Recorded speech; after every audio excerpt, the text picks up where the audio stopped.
ni nee naa ñoo bokk réew mi ñu ni nee naa nanu yaatal géew bi ñu ni nee naa ñoo bokk réew mi. salaamaaleykum téléspectateur Diaspora Vision ñoo ngi am mbégte tey di leen présenter seen émission immigré ak politique nag tey mi ngi am mbégte di recevoir Abdoulaye Diédhiou nekk ci coordonnateur parti bi nga xam ne mooy bu Ousmane Sonko bi Pastef fii ci Brescia Abdoulaye na nga def. alhamdulilah rabil alamin maa ngi sant yàlla bu baax. monsieur Malick. maa ngi lay nuyu di lay gërëm di la sant. ci opportunité bi nga ma jox tey ma mën a exprimer wu lu jëm ci sama parti. waaw Abdoulaye ñu laaj bu njëkk bi mooy Abdoulaye yéen ñëpp gis nañ ne Sonko buñ ko mënee décrire phénomène Sonko mania sax man laa ko bëgg a tuddee parce que ñu bëri ñu ngi daw jëm ci moom bëgg ko d'abord est-ce que mën nga ñu boo ñu doon présenter Ousmane Sonko lan nga ñuy wax. voilà Ousmane Sonko mooy un jeune sénégalais boo xamante ne il est né en 1974 à Thiès. kon tey il a déjà 44 ans. mu ñëw liggéey.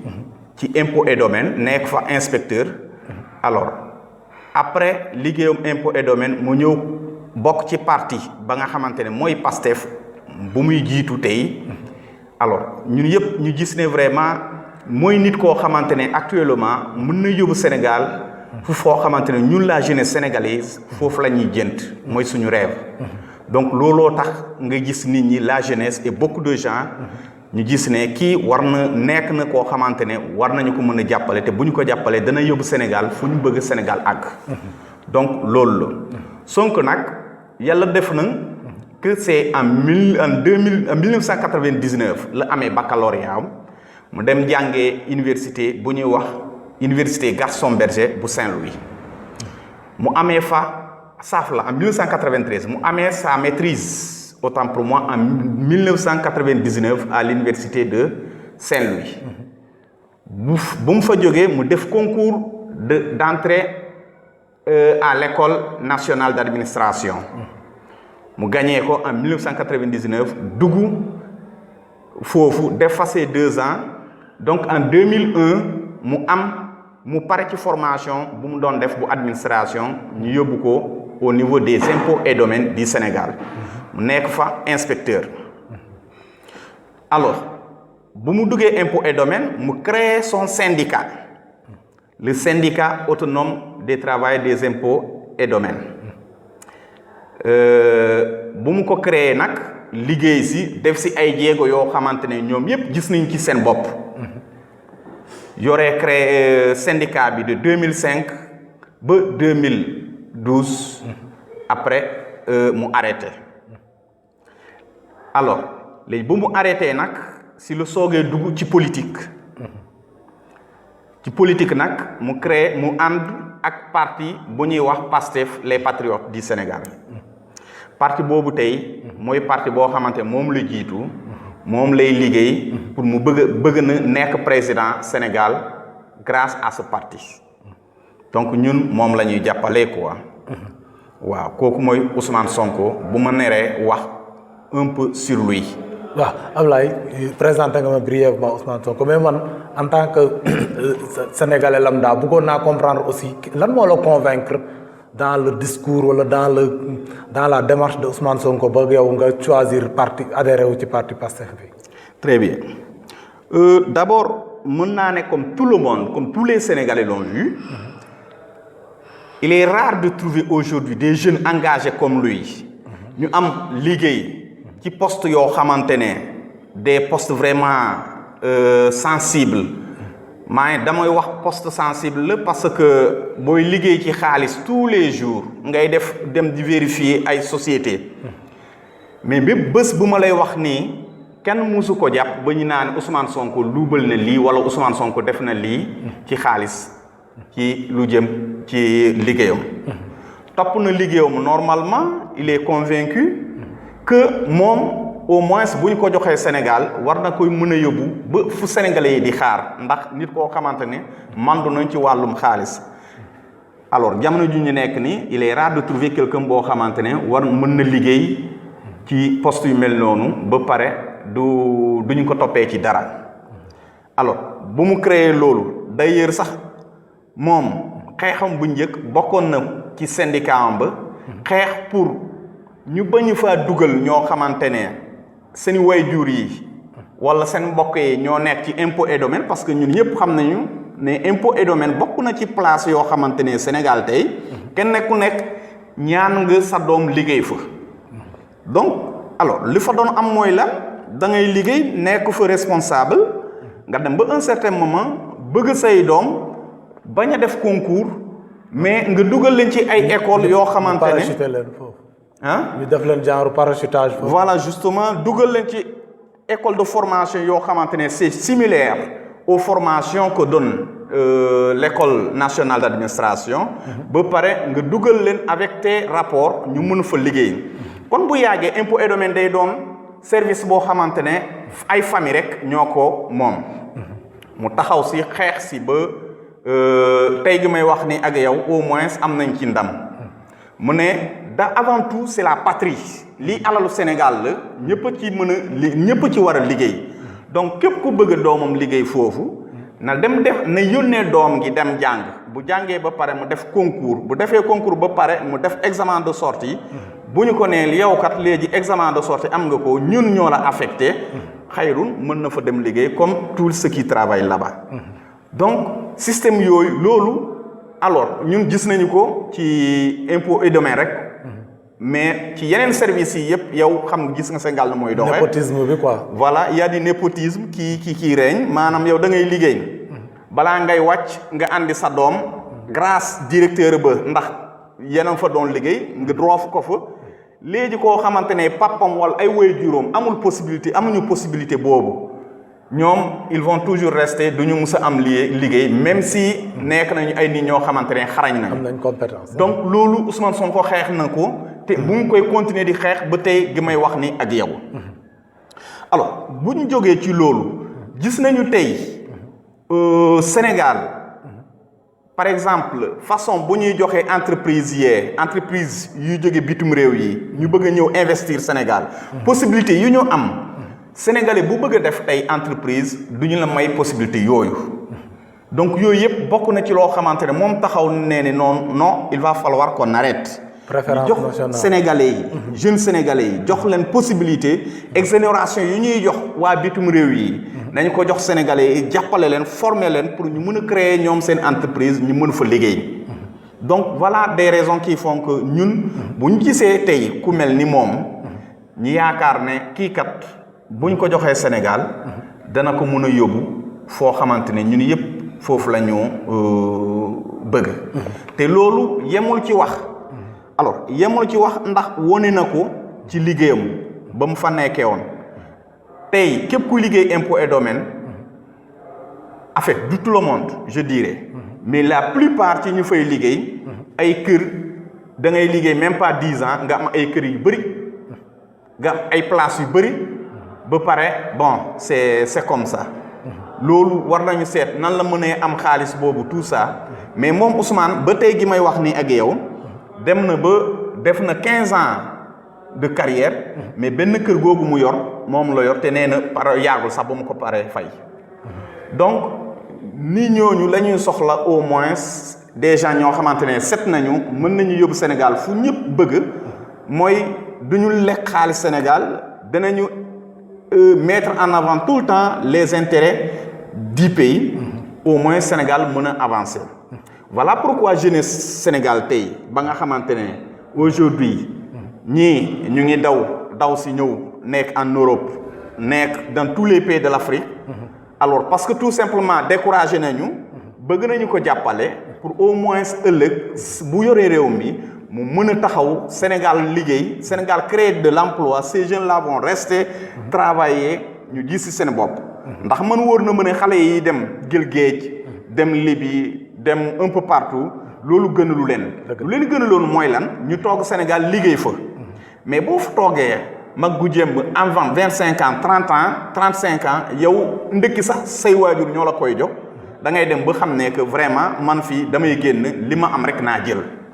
donc looloo tax tey ñuy gis góor xale yi ñuy jël gaal yee ñii di dem Libye ñii di dem frein au moins génne Sénégal rek la ñuy gis parce que yaakaar nañu ne fii du ñu fi tekki. fii ñu fiy tekki mooy ñoo xamante ne seen waajur yi ay ponkal lañu ci réew mi. donc looloo tax ñun ñu gis loolu ñu ne kii kat bokk na ci ñoo xamante ne tey bu ñu ko jàppalee dina permettre sénégalais yi am liggéey dina permettre jeunesse bi mën a gëm taxaw. am formation bu normal créer ay entreprise yoo xamante ne gouvernement boobu dafay taxaw jàppale leen ñu avancer parce que tout simplement bon idées yi tous les gouvernements yu ñuy am ils ont de bonnes idées mais malheureusement au niveau de l'application dañuy dem ba gis ne bon application bi demeewul noonu discours bi la ñuy wax rek mais bu ñu ñëwee ba nekk à la tête neneen la ñuy doxalee lu méngoowul ak lu ñu doon politiquer mais kii quand même nekk na koo xamante ne il est cohérent depuis bu mu commencé ci liggéeyam ba tey gii ñuy wax ni ak yow alors bu ñu jógee ci loolu tamit gis nañu tamit xeex bu muy def ci lu jëm ci ressources naturelles yu Sénégal am. muy pétrole gaz. voilà muy pétrole gaz. phosphate nag mooy zircon ba nga xamante ne tamit bëggoon nañu ko exploiter fële ci Casamance. mu taxaw si xeex si ba problème yi fa amoon yépp tey mën nañu ne sant nañu yàlla de toutes les façons sedd na gars yi ne ñëwaat nañu ñu commencé négocier pour Sénégal mën a si gis seen bopp balaa ñu mën a ko exploiter. moo gën ñu yaakamtee ko exploiter ba pare ñun duñ ci gis suñu bopp.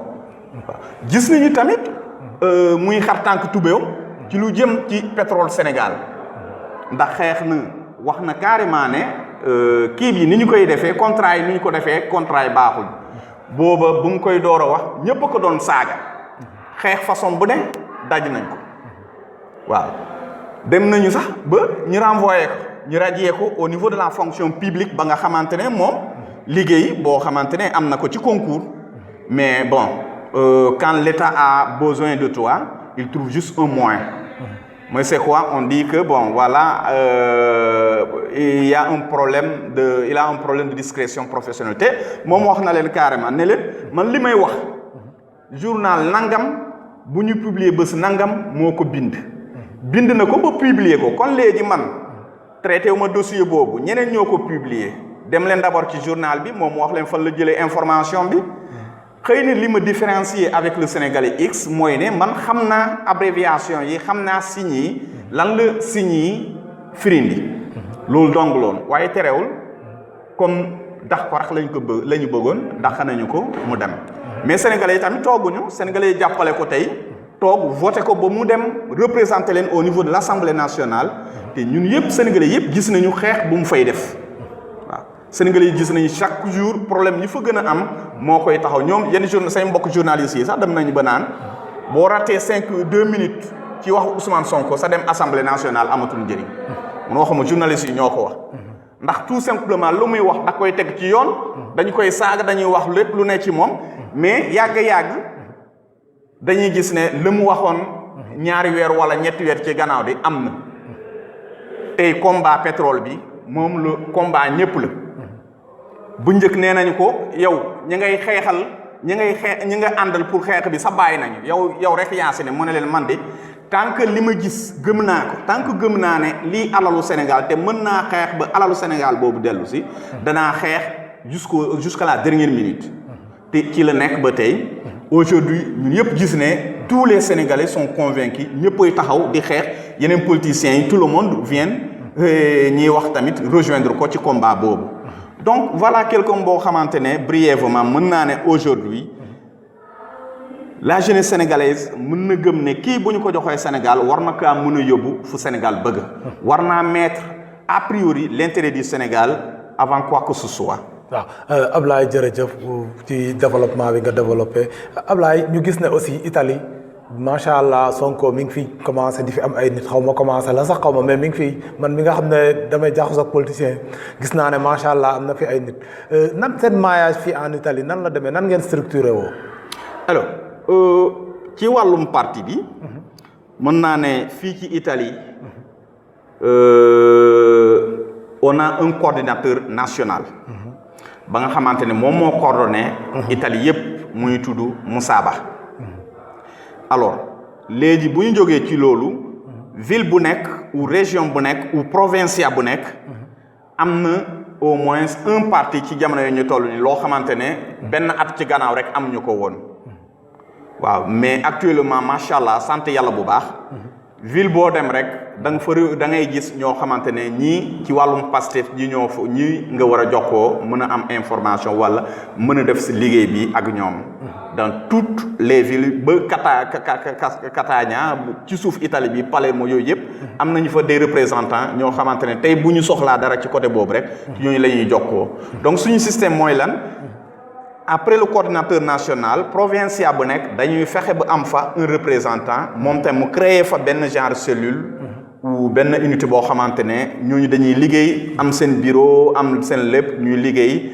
ci wàllum parti bi donc looloo tax actuellement comme ni nga ko waxee foo jëm da ngay dégg gars yi di wax lu jëm ci Pastef looloo ko waral quoi. waaw Ousmane Abdoulaye parrainage bi nan ngeen ci ban taxawaay ngeen am ci parrainage bi fii actuellement nii. waaw parrainage bi nag ñu ngi ci te sant yàlla bu baax la. ndax gis nañu ne. nit ñaa ngi gën a ñëw. ba ñun ñu siy liggéey sax da ngay toog sax boo demee léeg-léeg ñu ne la man de waa Pastef ñoom laay wër waaye gisumal xaw ma fan lay jokkoo pour ma mën a ñu mën a ma parrainer.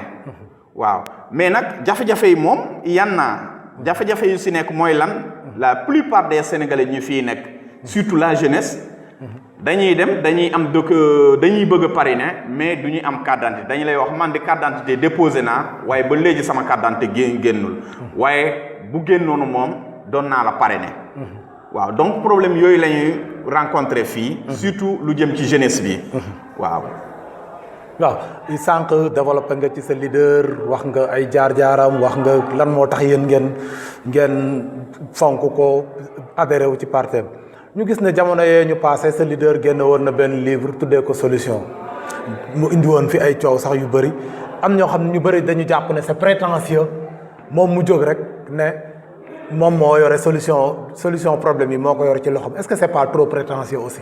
non monsieur Sakho xam nga wax nit ñi duñu topp wax nit ñi alors livre bi bu mu génnee c'est le 16 septembre mu nekk date boo xamante ne tey ñëpp dugal nañu ko seen bopp macha allah c'est une innovation au Sénégal politicien taxaw woote ñëpp ne man damaa génnee livre ñii nee nañu waa Sénégal la plupart des Sénégalais jànguñu kon duñu mën a lire livre boobu. loolu tamit am na parce que Sénégalais sax même ñi jàng ñu bëri boo leen bëggee làq dara dugal ko ci livre doon tey boo sa kër boo fa bëggoon a làq xaalis dugal ko ci livre kenn du ubbi livre bi. waaw waaye donc est-ce que loolu c'est la bonne méthode. voilà mais bayre bu livre bi am. man mën naa ne Sénégalais yépp 100% ou bien 200% sax jàng nañu ndax lu mu ci junj woon. lu mu ci utoon am na ko.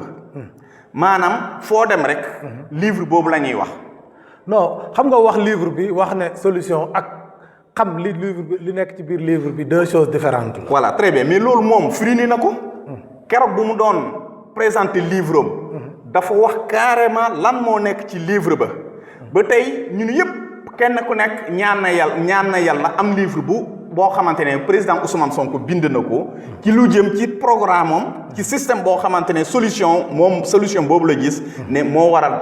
tax ba Sénégal arrivé fu mu ko bëggee yóbbu d'ailleurs la preuve est que ba tey gi may wax ni ak yow gisooguñu benn politicien bu ko critiquer bu dire le fond n'y est pas non le fond y est alors et même les gens man damaa bëgg a véhiculer un message bi jàll na c'est pourquoi ñun même suñu parrainage depuis à partir du 16 septembre ñu doon wax man ànduma ak yow ak Sonko boo demee dañu lay naa ne man de rëccu naa lan moo tax parrainé wu ma Ousmane Sonko xaw moo ne nit kii la woon donc livre boobu impact boo xamante ne moom livre boobu la bëgg impact boobu la bëgg man mën na jàpp naa ne dépassé na ko sax dépassé na ko parce que boobu ngay commencer di gis nag réseaux sociaux yi foo toll ñuy wax ci moom à cause de son livre là boobu ngay gis tamit politiciens yépp di koy critiquer di wax lu ne ci moom alors il est à l'assaut de tout le monde finalement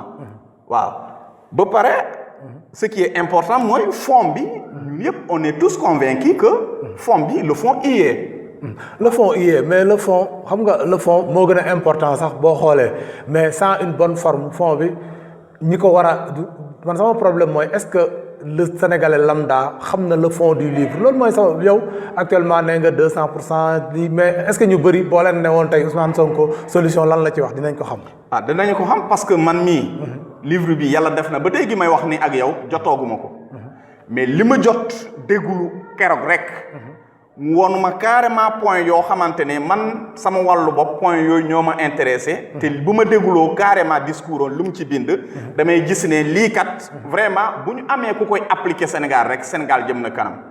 ndax gis nañu actuellement ñun lu jëm ci wàllum agriculture parce que man béykat la doon damay wax. ak man bon d'accord. alors nee na carrément que lu jëm ci agriculture.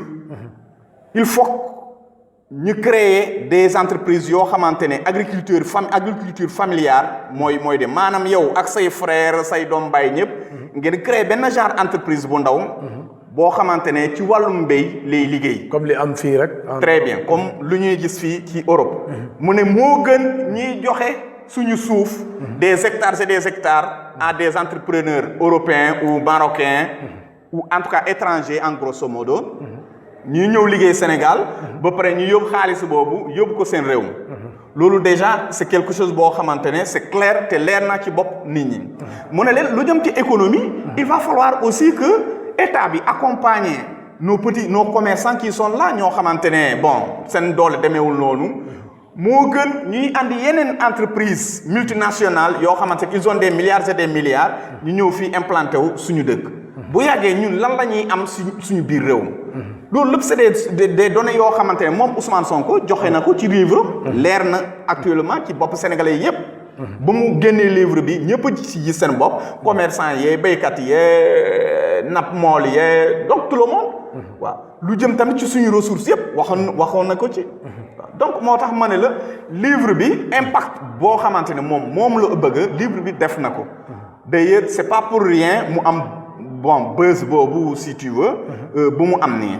donc loolu moo ko may te mu nekk loo xamante ne gis-gis bu leer boo xamante ne vraiment weddi bokku ci waaw Abdoulaye ñun ci diaspora bi la ñuy dund d'ailleurs pour la confirmation yow yaay coordonné yow yaa nekkal fii Ousmane Sonko fii ci Brescia ñun en tant que sénégalais de l'extérieur seen programme PASTEF ñun lan la ñu jagleel ban place lañ occupé ci seen programme yéen oui lu jëm ci émigré yi président Ousmane Sonko il a toujours parlé il a toujours apprécié l'immigré sénégalais loolu d'abord dama la koy wax parce que ñun ñii parti bi tegoo du parti Ousmane parti jëpp la loo xamante ne c'est rare parti bi c'est pour tout le monde du moom moo ko créé alors bu mu ko créé mu nekk parti boo xamante ne ñëpp sénégalais yëpp c'est pas un secret sénégalais yëpp dañuy naan parti bi moom amul xaalis yéen seen président amul xaalis ku nekk ci ginnaawam de am na xaalis non c'est nous la diaspora sénégalaise qui travaille pour ce parti c'est nous qui finançons le parti ayca ñun ñooy taxaw di ko yónnee kooku avec des campagnes bokk naa avec tournée européenne bu ñuy def donc dañuy lancer et tu vois les bonnes volontés qui génnee 100 euros 200 euros 300 euros kenn ku nekk ak lu la sa doole may xeebuñu dara ba 1 euro sax boo ko ji dugalee dañ koy gis te loolu boo ko dugalee on a notre page notre panel ci panel bi dañu koy gis ça affiche tout le monde diwkat dugal na temps ñu remercier la te xaalis boobu yëpp tey moom la ñuy yónnee au niveau du parti pour ñu def liggéeyu parti bi donc c'est ça moo tax moom président Sonko vraiment naw na immigré yi alors donc lu mu def comme programme pour les immigrés mooy lii nee na moom bu ko yàlla may réew bi yi am na 4 points essentiels yoo xamante ne ci yooyu la bëgg liggéey avec les immigrés premièrement mooy une meilleure intégration dans les pays d'accueil maanaam fii ñi nekk nii ci Italie alors ñu fexe ba ñun ñi nekk fii Italie mën a intégrer wu carrément ci communauté italienne bi mu ne deuxièmement dama la koy expliquer nii xam nga xalaatoon naa sax bàyyi question boobu moom bu ñëwee mu mën a ko répondre comme gars yi nee nañ nettali ci gémmiñ borom la dàqee mais il y a pas de problème vous m'avez posé la question je vais vous répondre alors nee na encore deuxième point bi mooy une meilleure connexion vers le Sénégal waaw maanaam ñun fii dina fexe ba ñu mën a am possibilité jokkoo wala liggéey entre fii ak Sénégal bi dana ko gën a yombal dimbali ci immigré yi alors mu ne également dina privilégier immigré yi ci wàllum investissement au Sénégal mais tamit dina leen dimbale ci finance lu jëm ci finance par rapport ci proposition yoo xamante ne c'est au niveau c'est programmatique voilà waaw alors lu point yooyu nag yi ma lay wax nii 4 points yooyu ma lay wax nii benn bu nekk dafa jàng faiblesse am ak point fort am léegi nee na moom dafa gis ne fii Sénégal fii par exemple bitum réew sénégalais yi fii nekk am nañu problème d'intégration intégration bi dafa des ba tey maanaam da ngay ñëw làkk bi demeewul noonu balaa bu dee moo xam sax même France parce que mun nga dem France c'est pas évident mun nga nekk Sénégal jàngoo français nga dem France pour nga mën a intégré wu du yomb mu ne dina ci liggéey dina fexe am ay consulat yoo xamante ne au niveau du consulat dana fa ne dina am représentant diplomatique boo xamante ne mérité na ko du parce que man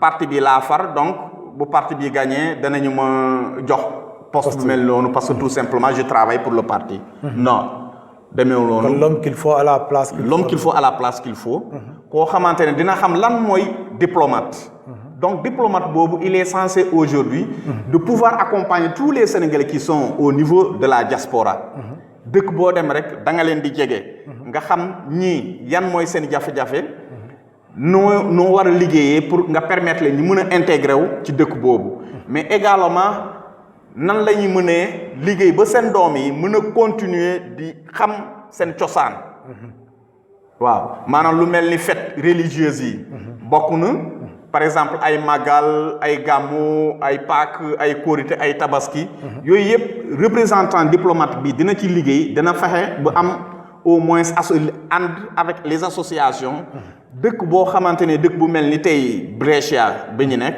boo xamante ne on peut compter plus de 5000 plus de 10 000 Sénégalais ñooñu ñu am fa ay genre crèche yuy former xale yee comme gis nañu ko man mii sax ba Lunato bi ma nekk am naa fa au moins am nañu fa daara boo xamante ne xale yi chaque dimanche ils vont apprendre le Coran ñu di leen jàng le Coran ñu di leen jàngal seen cosaan seen diine donc genre yooyu dana ko gën a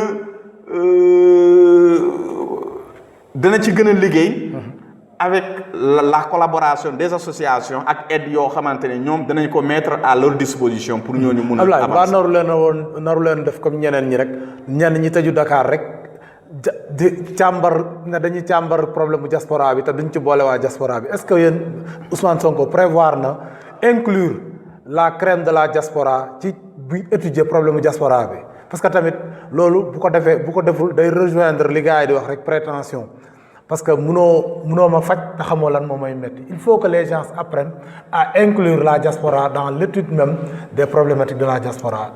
waaw mais moom laa lay wax ni parce que problème yi ma lay lim nii. Sonko néegam rek la tëju di bind de. non tëjul ci néegam rek. doo tëju ci sa néeg rek nga xam lu xew Italie nga xam lu xew États-Unis nga xam lu xew Espagne. ça c'est comme ni ma la ko waxee woon. diaspora bi président Sonko fu mu teg diaspora ñëpp xam nañ ko ndax moom ci boppam wax na ne li may def nii yëpp gannaaw yàlla diaspora sénégalaise. moo ma ci jàppale. moo tax ma mun a def samay activité politique xam nga gars yi woowoon nañu ko am nañu ko woon fii ñoo ko yow da ngaa amul xaalis nga bëgg a dugg ci politique. mu ne leen yàlla baax na.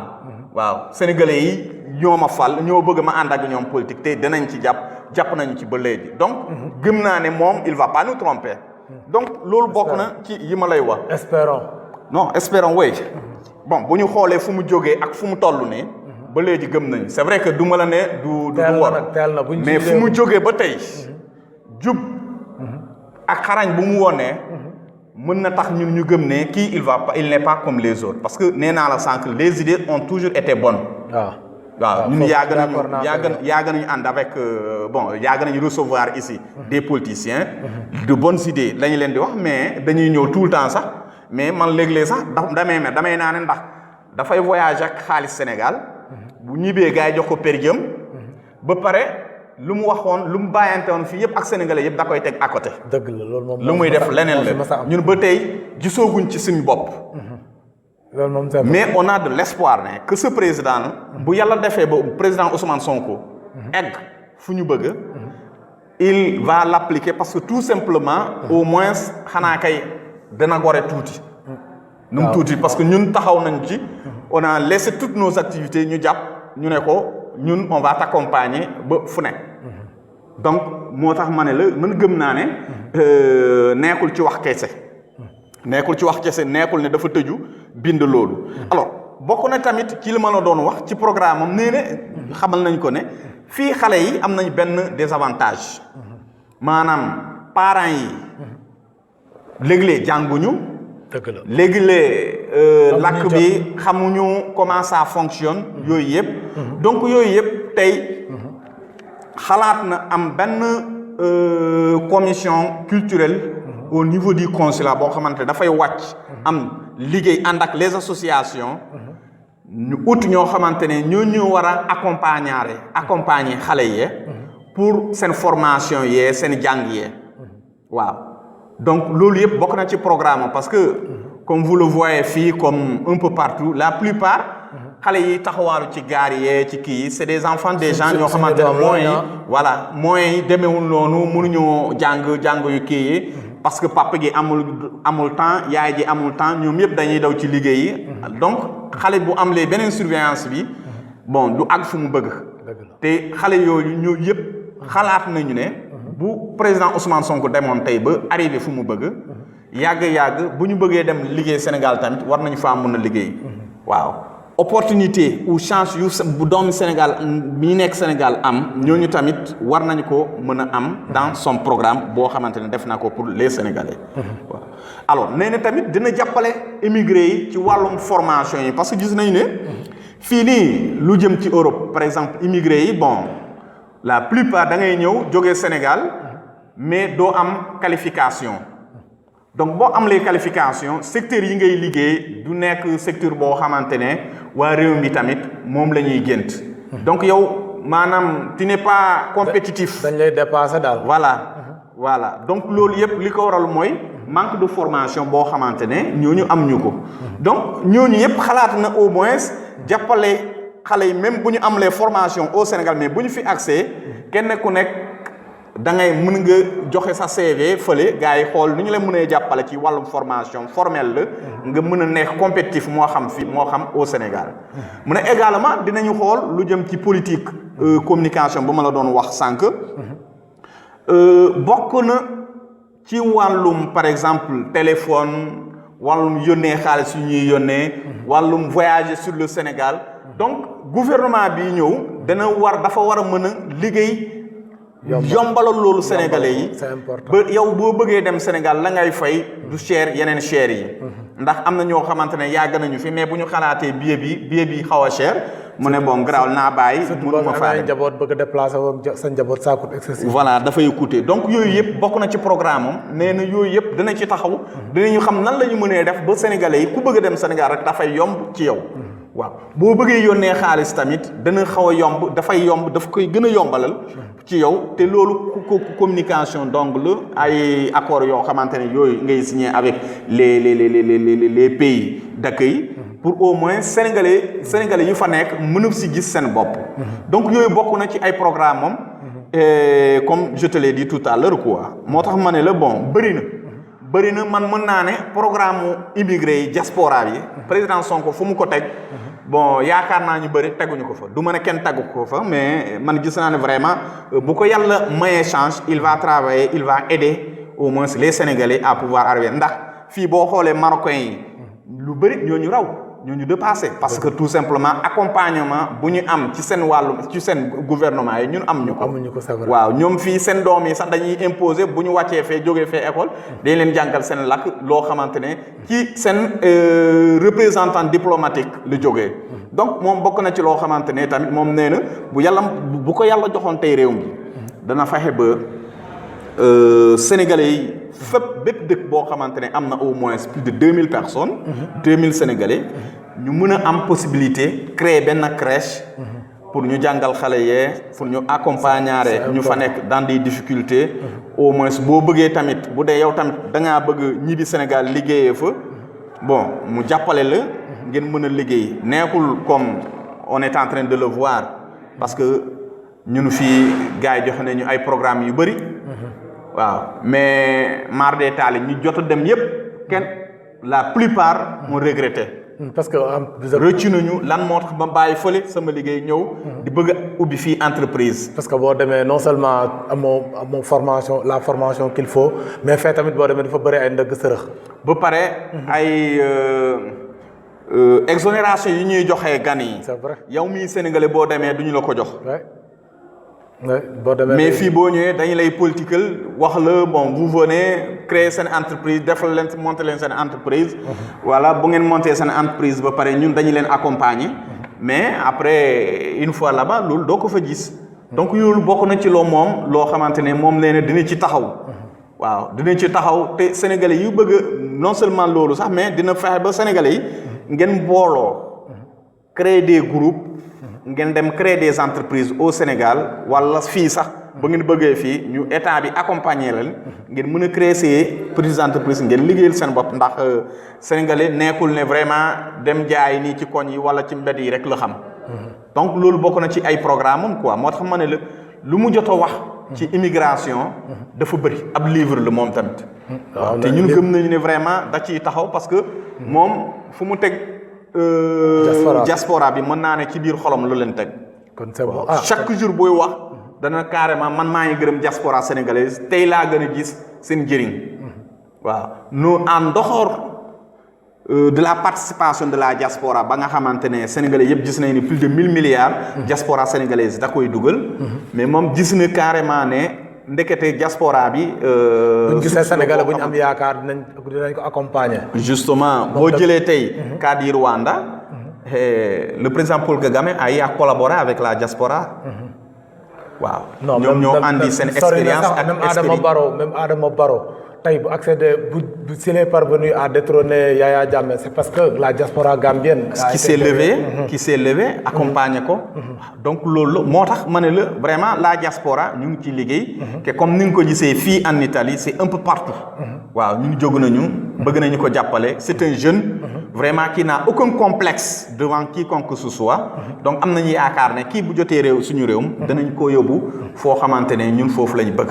waaw Ablaye est-ce que jàppoo ne Ousmane Sonko parce que temps yële def na benn sortie boo xam ne bii indi woon na tuuti polémique aussi parce que ne woon na dafa bëgg a fusiller tous les anciens présidents même bu dee ne c'est au sens figuré ba pare ñu gisaat mu commencé waat mel ni kuy collaborer ak Ablaye Wade est-ce que c'est pas une incohérence de sa part. mënuma ko jàpp ne incohérence la. parce que d'abord bon c'était une simple métaphore comme. ni nga ko waxee même si c'était même bu dee métaphore la est-ce que c'est pas benn exagération de ça. non bon en fait oui toujours figure la figure de style mën nga qualifier comme ni nga ko bëgg mais moom. wax na carrément lan la ci bëgg a expliquer nit ñi parce que. nee na bu xoolee. lu Sénégal mënoon am. mais à cause de nos anciens présidents. on l'a pas eu. dafay mel ni ñooñu war nañu leen teg ñu fusiller leen. mais war na leen delloo njukkal. non loolu waxin la rek une manière de dire que ces gens-là auraient pu faire beaucoup plus. C'est une manière de le dire. Donc, mais bon vous savez il va falloir qu'il revoie son lexique là. bon oui mais xam nga rek gars yi ñoom boo waxee ñu bëgg ko caser foo xamante ne. yow du foofu. mais à propos maintenant du président Wade. le président Sonko a toujours de l'estime envers le président Wade. kooku waxoon na ko bu yàgg. waaw te ñun yëpp man mii tam bokk naa ci ñoo xamante ne gis nañu ne franchement parler le président Wade a fait changer le Sénégal ça qu'on le reconnaisse. dëgg la waaw. man ba may jàng Sénégal bu may jógee jàmm gën pour balaa may àgg. Dakar ñett ba ñeenti oto dama koy jël mais président Wade bu mu ñëwee tax na léegi boo nekkee même Diamniadio sax benn oto bëgg ngay jël nga dem ba Dakar. waaw c'est une révolution. président Wade bu mu ñëwee tax na Sénégal koñ bu gën a tuuti am na fa hôpital am na fa école am na collège am na lycée. avant 2000 ñun par exemple man je suis du sud mais boo demee à Ziguinchor lycée yu fa amoon pour la région de Ziguinchor dépassé ñu woon 7 mais actuellement man mënuma laa lim ñaata lycée ñoo fa nekk.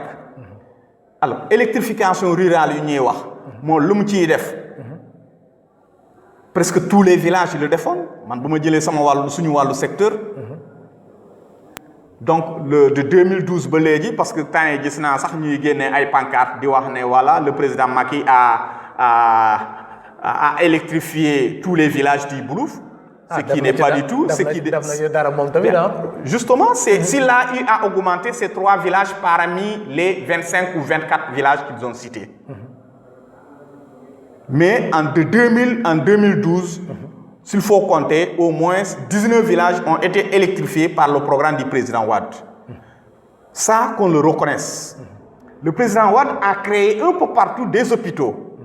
On a vu qu'à partir de 2000, les recrutements ont augmenté un peu partout, que ce soit dans l'enseignement, dans l'armée, dans la gendarmerie, dans la police, un peu partout. C'est en ce moment qu'on a vu au moins des jeunes commencer à trouver, à s'affirmer au Sénégal. Donc, quand même, le président Wade, la seule erreur qu'il avait certainement commise, c'est de vouloir porter son fils. Le seul inconvénient qui y était est que nous l'avons eu très tard. Il était déjà vieux.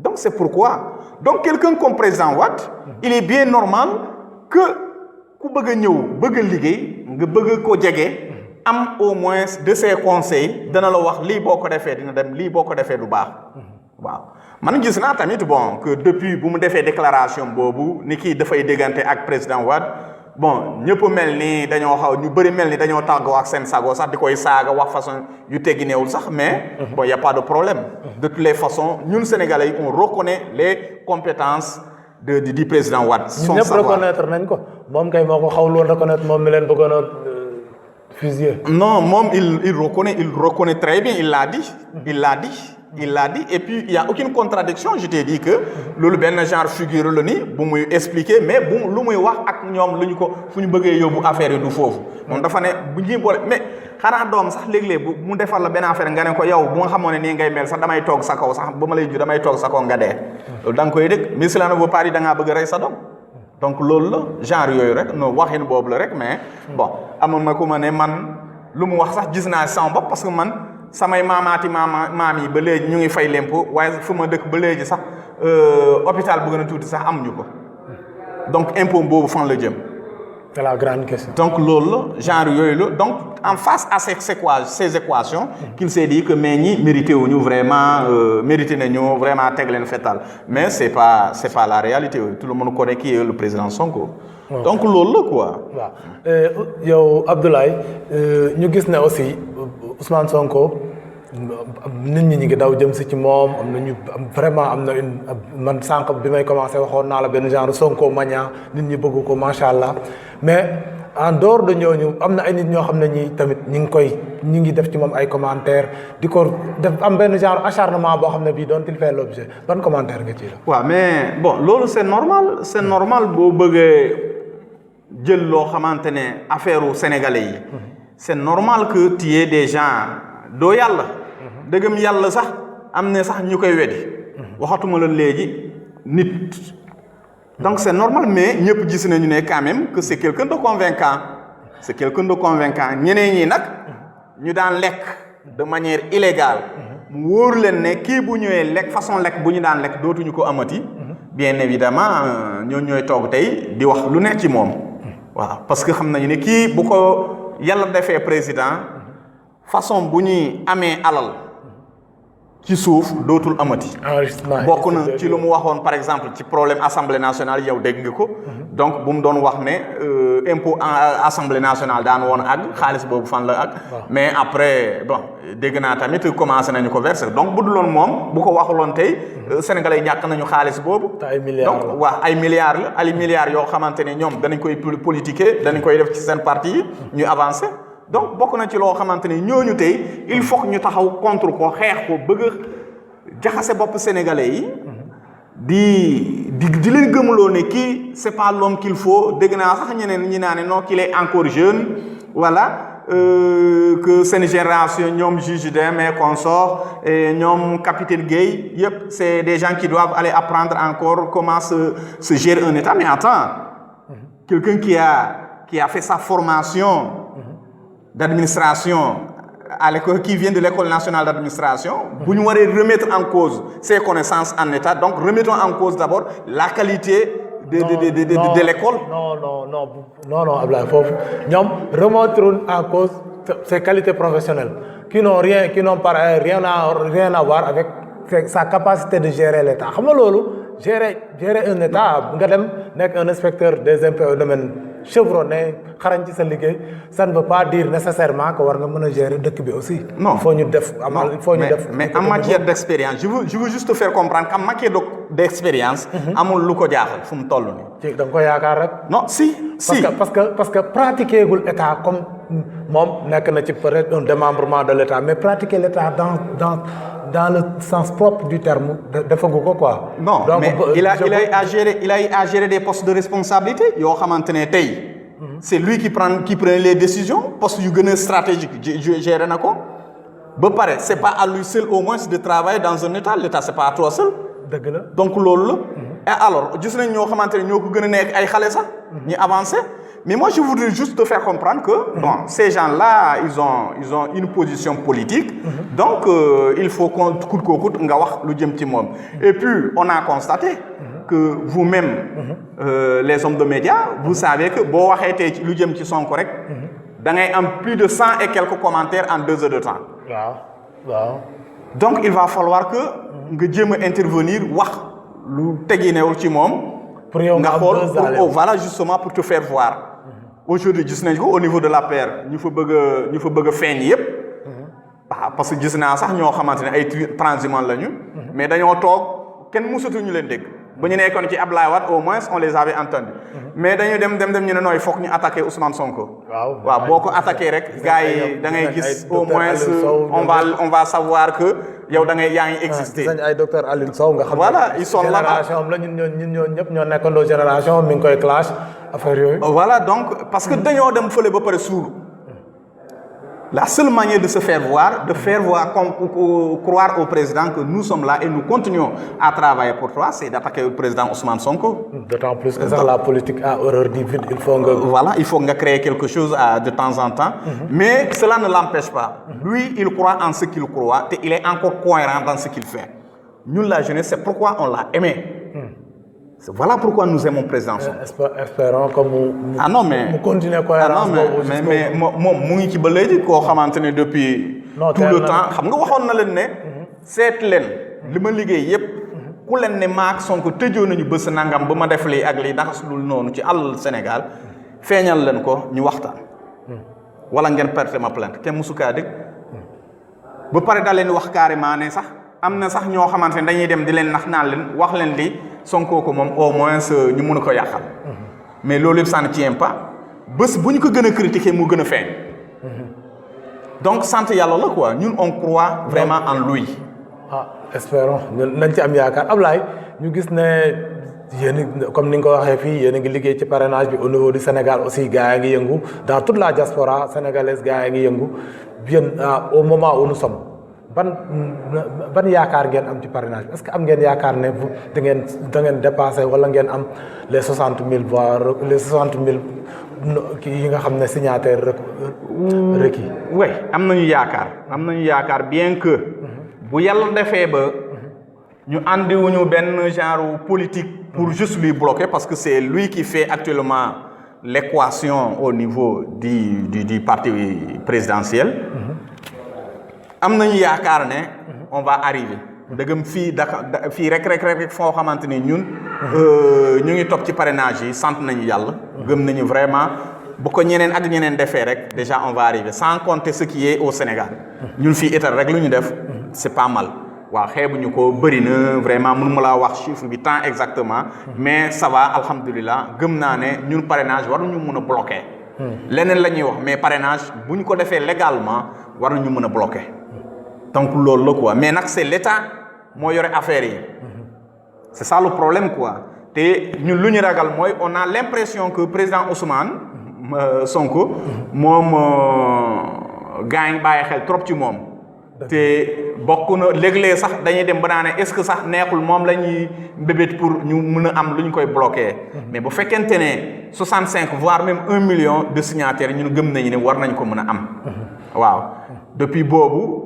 depuis le 16 septembre kon ni ma la ko waxee ñu ngi gis un peu partout gars yi léegi-léeg ñoo lay woo ne la yenay parrainé président Ousmane Sonko ñu ne leen waaw ñu ne waaw man bëgg naa parrainé boo ñëwee sama kër mën naa la parrainé fii ci Brescia yéen a ngi waaw ñu ngi ciy liggéey bu baax ñu ngi ci tous les jours waaw tous les jours ñu ngi ci waaw mun ma laa wax nag temps la ñu am au total mais ñu ngi ci te vraiment alhamdulilah les résultats n'est pas vraiment à minimiser waaw Abdoulaye gis nañ ne Pastef fii ci Italie boog ñun côté bi ñu nekk boog ci nord bi yéen a ngi yëngatu macha allah bu baax gis nañ ne sax front bi parti d'opposition yi ëpp fii créé bokk ngeen ci ñu gisoon ne jamono yee ñu passé doon ngeen participer ci sitting yi nga xam ne mi ngi doon am buntu consulat lan lañ mën a jàpp ci loolu. waaw mooy li ma la doon wax effectivement ñun bokk nañ ci mais li ma la doon wax sànq rek xam nga junj naa la ko ne la ñun.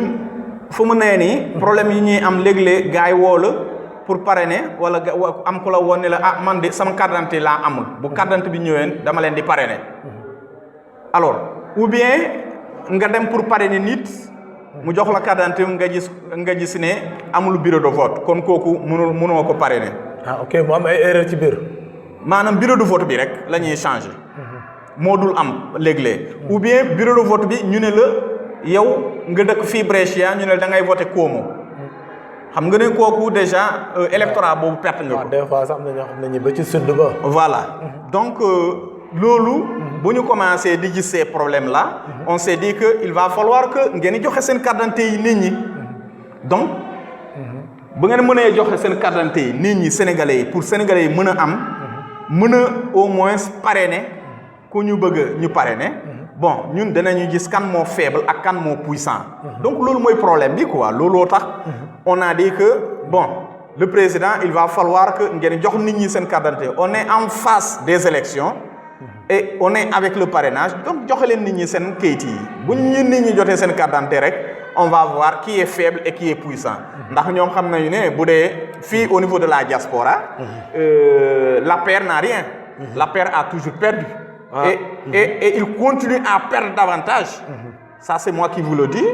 Donc, parce que bon, on est en train de tromper les gens. Donc, voilà les raisons qui font que le front de l'opposition a décidé au moins d'aller revendiquer, de faire des manifestations au niveau du consulat pour pouvoir véhiculer un message, faire comprendre aux Sénégalais que nous avons besoin de nos cartes d'identité, que ce que vous nous avez demandé est incohérent par rapport à ce que vous faites. Donnez les gens leur carte d'identité, alors, et on entre dans le parrainage. Soyez sûr oui, mais vous détenez les cartes d'identité pour parrainer les parrainer. Tu dégoûtes la déclaration du ministre de l'Intérieur, mais moi, il y aurait affaire carte d'identité. Si vous avez voté Macky Sall, bu ma wóoree ne da ngay voter Macky Sall dinaa la fexe ba nga yor sa carte d'identité ba nga mën a dem voter fa nga waree voter donc ñun yooyu la ñu bëgg au moins ñu arrêter ñun ñëpp ñu dem à change égale loolu mooy problème bi te lu ñu gën a gis mooy lan fii par exemple comme ils savent qu'ils sont en train de perdre au niveau de la diaspora il va falloir qu'on fasse une détention des cartes d'identité comme ça au niveau de la diaspora on ne va pas perdre parce que si on donne ces cartes d'identité là c'est encore un autre échec pour nous. Ousmane, ces gens-là ne vont pas voter pour nous. Non, c'est en fait, bon, ça, c'est ce qu'on a dit. Mais 1% qui est arrivé, juste parce qu'on a manifesté, on veut faire croire aux gens maintenant que voilà, vous avez revendiqué, on vous a donné vos cartes, mais c'est 1%. Carte mais l'union, il faut tout trop par rapport à l'union. Ouais.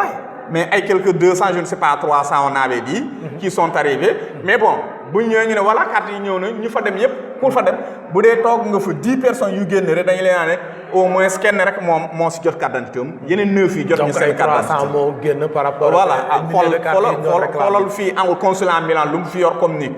donc bu ñu àndee 300 loolu c'est minime. dëgg la donc genre politique boobu la ñu bëgg Sénégalais yi arrêter. voilà pourquoi le Sénégal ne peut pas avancer. parce que tout est politisé man damay wax loo xamante ne demeewul loolu ne serait-ce que médias yi génnee ne lii ñëw na wala lii am na donc mën ma continuer et. donc yéen en tant que front yéen a ngi doon revendiquer amoon ngeen am na benn jéego bu état bi def mais doyul qu'est-ce que vous comptez faire. oui mais on continue le combat parce que les cartes d'identité c'est crucial. waaye les cartes d'identité c'est crucial ce sont eux qui ont amené la réforme. donc xanaa kay balaa ngay dugg dara da ngay fekk nga gànnaayoo yëpp balaa ngay ci door a dugg mais déclaration bu ministre bi defoon ça fait toujours peur. waaw boo demee ba ne man ku ànd ak président Macky dinaa fexe ba nga jot sa carte d'identité. est-ce que du loolu tamit yéen a ko interprété mais est-ce que moom loolu la jublu woon ci wax boobu aussi. ñun moom la ñu mën a yàpp ne mën nañu jàpp ne qu'il l'a fait sciemment. donc pour pouvoir se justifier. alors il faudra tout faire pour que tout Sénégalais qui est là. au niveau de la diaspora mais également au Sénégal et sa carte d'identité et sa carte d'électeur. comme ça bu demee te tamit carte électeur bi bureau bi mu nekk bureau bu juste. que ce qui s'est passé au niveau des législatives ne se répète plus. voilà ce qui fera que les gens se disent voilà ñun fii am nañu chance égale. Ablaye xam naa sax li ñu jagle woon ci temps léegi mu jeex ñu gis ne parti Pastef aussi en dehors de la politique ci yenn manifestation religieuse yi ñu ngi leen di gis ci màggal yeeg ci yooyu ngeen di yóbbu ay lot de di yóbbu ay bernde di jox ñi xewle fan ngeen jëlee moyens yooyu. mais comme li ma la ñun moyens ñun ñoo koy cotiser. ñun ñooy cotiser effectivement boo berne yi nga dégg ay cérémonie bu nar a am dañuy organiser wu. ñu xool entre nous kenn ku nekk joxe loo am lu waay mën. ba pare ñu jënd lu ñuy jënd yóbbu berne yi dem ziyaare ne leen ñun ñëw nañu xamal la ni ndaw Pastef fii ñu ngi fii ci réew bi ñu ngi nii. dañuy ñëw di leen ziyaare di leen xamal ñu ngi fii ku bëgg a ñëw ànd ak ñun ñu ngi fii les portes sont ouvertes. te bëgg nañu accompagner le président Ousmane Sonko au moins pour que sénégalais yi mën si gis seen bopp. waaw joxuñu dara mais ñun ñoo koy jox. voilà ce que nous on appelle la politique autrement c'est un peu difficile. mais ñun noonu la ñuy doxalee. waaw parce que ñun sénégalais la ñu xam mooy da ngay créer sa parti. yow yaay chef yow yaay lépp. Ousmane yónneel ñu dem fii yónneel. voilà ba pare moom président bi mooy yore lépp mooy ndiggee. mooy joxe toutes les consignes. mais malheureusement nous heureusement dans notre parti ça n'existe pas. waaw espérons que mu continuer rek. mais façon bu parti bi sosoo. moo mën a tax du mën a changer parce que tout simplement parti bi. ki koy jiitu moomu ko. waaw xam nga li nga moom. ni la neexee ngay doxal. du patrimoine Ousmane Sonko. du patrimoine. espérons c'est le patrimoine de tous les Sénégalais. Ablaye laaj bu mujj bi mooy est-ce que mën nañ séntu Ousmane Sonko fii Italie mu ñëw seet si. waaw question bu baax la boo xam ne boo ma ko laajaloon sax man dama ci bëgg a waxtaane. waaw ñun président Ousmane Sonko. bu soobee yàlla bëgg nañu mu ñëw fii Italie. te jamono yu ñu toll nii. discussion yi avancé nañu bu baax. waaw ñu ngi ko te bu yàlla defee ba mu ñëw bëgg nañu au moins mu ñëw fii Brescia gi may wax ni ak yow. donc ñu ngi ciy liggéey te bu soobee yàlla loolu daa nekk presque sotti na ba pare. waaw donc ñu ngi koy wax sénégalais yi incha allah le 1er décembre. lañ ko bëgg a recevoir ici à Brescia. ci jël bu Brescia bi moom la ñu amoogum. waaw si les données ne changent pas. waaw bu ko ñëwee nag donc loolu bépp sénégalais bu bëgg a gis bu bëgg a fekkee waxtaan Ousmane Sonko parce que man. li ma mënta wax yëpp. defe naa Ousmane Sonko moo ko gën a xam. moo ko gën a mën a wax. moo mën a wax pour mu gën a leer ci bopp sénégalais yi. donc loolu laa bëgg sénégalais yépp xam. waaw. donc loolu la quoi. waaw donc Ablaye ñoo ngi lay sant di la gërëm ci wuysi bi ñu wuysi ak leeral yi nga fi indi vraiment kontaan nañ ci leeral yi leer na nañ lan ngay tàggoo. waaw maa ngi lay remercier yow monsieur Malick Sakho.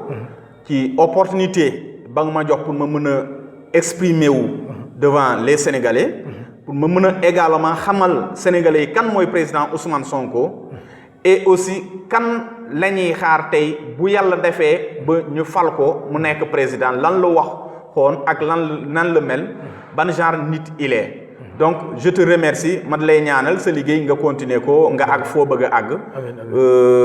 Et vraiment asalaamaaleykum wa rahmatulah di remercier ñëpp ñuy déglu suñu émission bi. ah jërëjëf sëñ Ablaye ñoo ngi lay gërëm yow tamit ci dal bi nga dal ak leeral yi nga indi yëpp di jox dig dale xanaa téléspectateurs yi rek beneen émission ak ci beneen invité jërë ngeen jëf. ñu ni nee naa ñoo bokk réew mi ñu ni nee naa nanu yaatal géew bi ñu ni nee naa ñoo bokk réew mi